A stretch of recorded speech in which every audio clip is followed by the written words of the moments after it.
그때는 바로 네. 1884년 일어나게 되죠. 평균 남성 한 4~5명 이상 그냥 혼자서 그냥 확 할 수 있을 정도로 와, 친해지고 싶다. 이런 언니들 옆에 딱 붙어 있으면은 좀.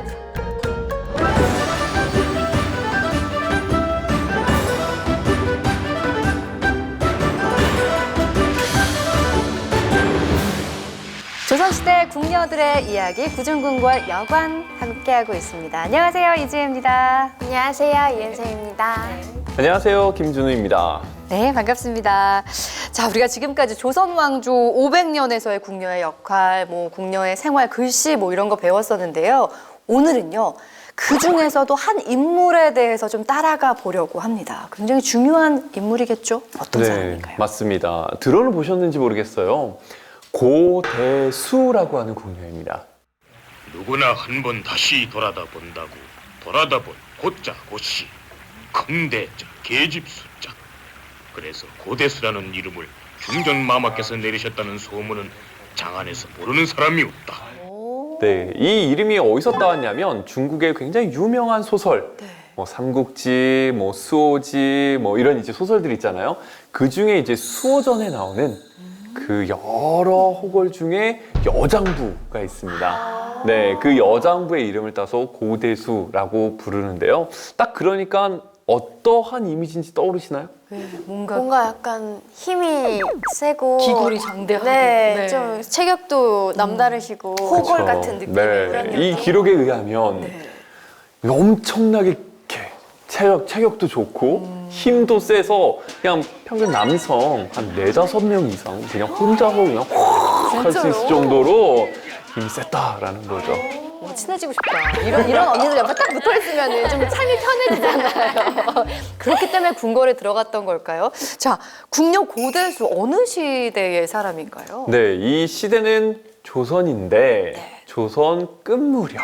후기에. 네, 바로 고종 임금 때의 궁녀입니다.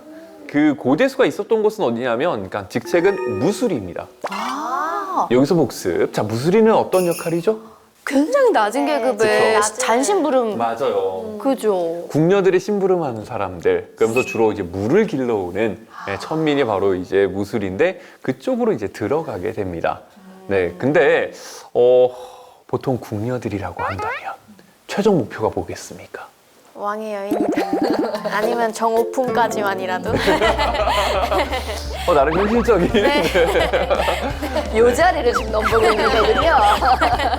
보통은 다 같은 마음으로 왕의 눈에 띄는 거, 그거를 이제 삼고 들어가야 되는데 이 고대수는 그러기에는 이렇게 들리는 말에 의하면 외모가 굉장히 박하다라고 이제 얘기가 되어 있습니다. 미녀는 아니었던 네. 거군요.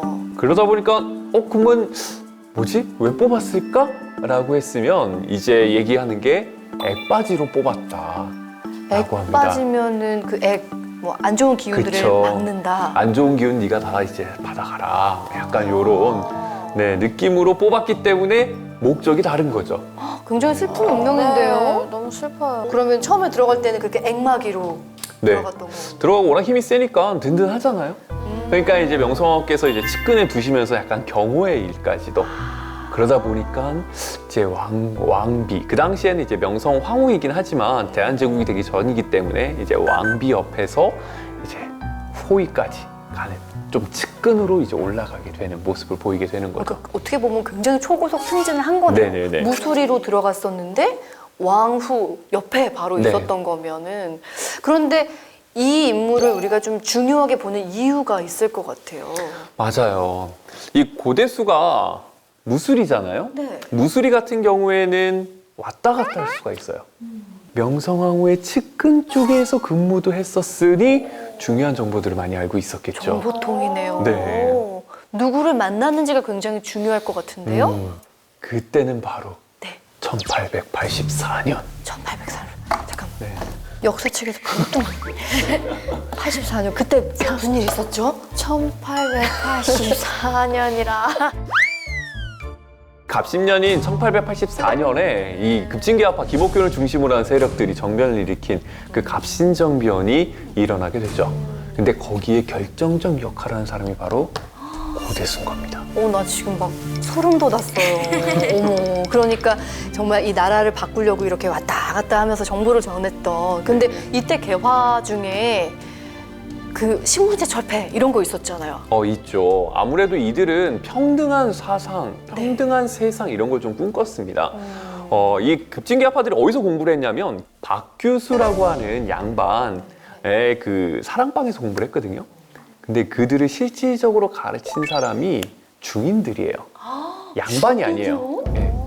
중인은 그 당시 무시하는 쪽이었잖아요. 양반 자제들인데 네가 뭔데 날 가르쳐. 이렇게 가야 정상이거든요. 근데 그 밑에서 순순히 다 배웁니다. 어떻게 그럴 수가 있을까요? 신분제 사회에서 중인한테 가르침을 받는다? 그러니까 이미 그들은 깨어 있는 거죠. 평등한 와, 사상. 멋있다. 네. 그런데 언제부터인지는 모르겠는데 고대수가 이들과 엮여가지고 거사를 같이 계획을 하게 되는 거죠. 제가 예상컨대 그 고대수는 신분제 철폐가 마음에 들었을 것 같아요. 왜냐면 본인이 신분이 미천하니까. 그렇죠. 이거를 이 세상을 바꿀 수 있다 그러면 내가 이 마음 하나 불살라서 돕겠다라고 하지 않았을까요? 실제로 고대수가 갑신정변에 있어서 궁궐에서 중요한 일들을 이 급진개화파들한테 많이 전해준 건 사실이거든요. 네, 정변에 성공을 했나 싶었는데 실패했잖아요. 네. 고대수는 어떻게 됐을까요? 끝이 좋지 않았을 것 같은데요. 그렇죠. 보통 일본으로 망명을 했으면 그나마 좀 오래 살았을 텐데 망명은 못했죠. 네. 사실 기록에 보면 고대수가 언제 태어났고 언제 죽었는지에 대해서 정확하게 기록이 남아있지는 않습니다. 그 당시 상궁이었던 조하서라는 사람의 증언에 의하면 고대수를 이렇게 얘기하고 있어요. 갑신정변이 일어나는 날 겨울, 이들은 대역죄인들이다. 그래서 실제로 급진개화파들은 대역죄인이라서 국내에 들어올 수가 없었어요. 대역죄인들이다. 근데 이제 고대수가 잡혔죠. 종로거리를 확 가게 됩니다. 그랬더니 사람들이 보고는 저 대역죄인 하면서 막 달려들어가지고요. 머리에 피가 나고 치마 뜯기고 막 이런 식으로 이제 쫙 걸어가다가 왕십리 지역에 도착하자 이제 돌멩이를 이런 죽어 하면서 막 돌 던져가지고 결국 거기서 돌 맞고 사망했다 라고 증언을 하고 있습니다. 네. 역사가들은 이 고대수라는 인물을 어떻게 평가하는지도 궁금한데요. 일단 이게 좀 아쉬운 점이 있는 게 잘 얘기가 안 돼요. 네, 잘 얘기가 안 됩니다. 이게 방금 얘기했듯이 갑신정변을 얘기를 할 때는 주로 이런 거대한 서사를 얘기를 하죠. 정치적인 이야기. 거기서의 핵심 인물은 급진개화파, 김옥균을 비롯한 사람들, 왕비, 청나라 군대, 일본 군대.